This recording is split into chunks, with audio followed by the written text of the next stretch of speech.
लाला लाजपत राय का बलिदान और सरदार भगत सिंह भाग 3। लोकमान्य तिलक को राजद्रोह के आरोप में 6 वर्ष के कारावास का दंड दिया गया। उन्हें मांडले के किले में बंद कर दिया गया। इस निराशाजनक वातावरण से खिन्न होकर लाला जी इंग्लैंड चले गए, किंतु वहां भी वे चुप नहीं बैठे।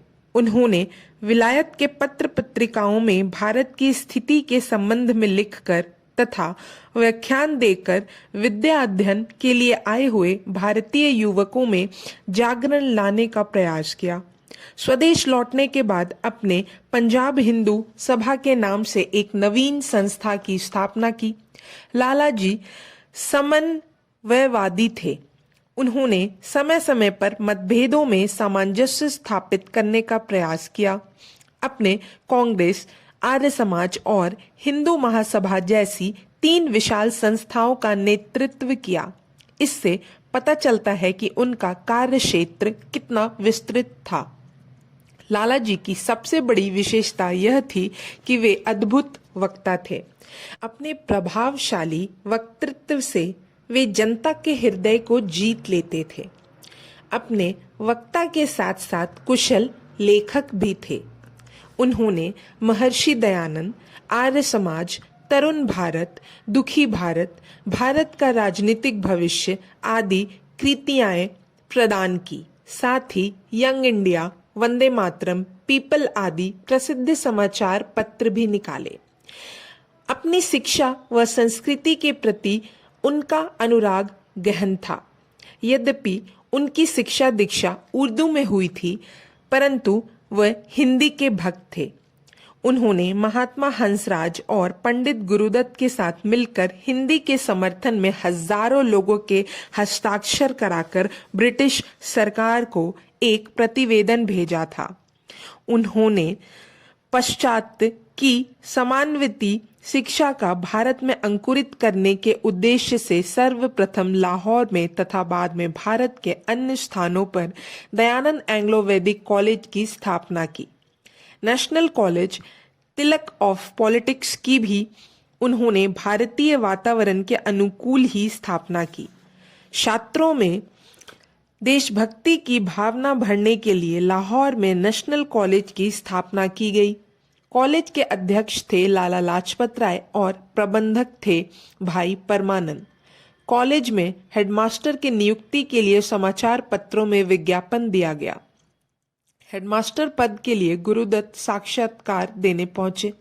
यही गुरुदत्त आगे चलकर बहुत बड़े उपन्यासकार हुए, जिनकी योग्यता व सच्ची देशभक्ति को सबसे पहले भाई परमानंद ने ही परखा था।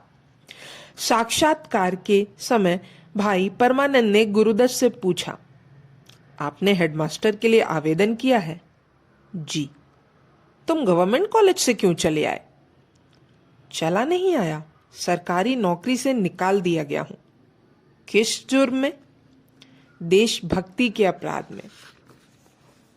तो लड़कों को कॉलेज का बहिष्कार करने को कह रहे थे?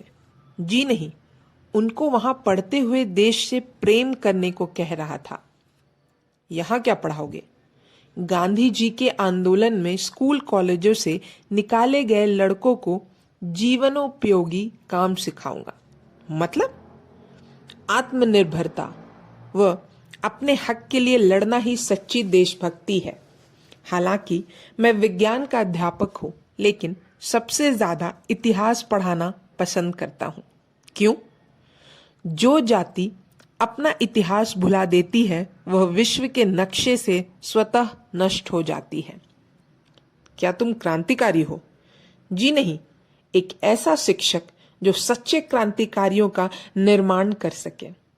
ओह, हमें ऐसे ही शिक्षक की जरूरत थी। और इस प्रकार गुरुदत्त नेशनल कॉलेज में हेडमास्टर हो गए। नेशनल कॉलेज में कई क्रांतिकारी अध्ययन किया करते थे। उनमें से एक भगत सिंह और सुखदेव भी थे। अब हम भगत सिंह के महान साथी सुखदेव के बारे में जानेंगे। सुखदेव का जन्म एक साधारण मध्यम परिवार में हुआ था। उसके भाग्य में पिता का प्रेम नहीं था। सुखदेव के जन्म होने के पूर्व ही एक छोटी बीमारी में उनका स्वर्गवास हो गया था। वह अपनी मां गंगा देवी के साथ अपने चाचा के घर में रहता था। सुखदेव के चाचा क्रांतिकारी थे।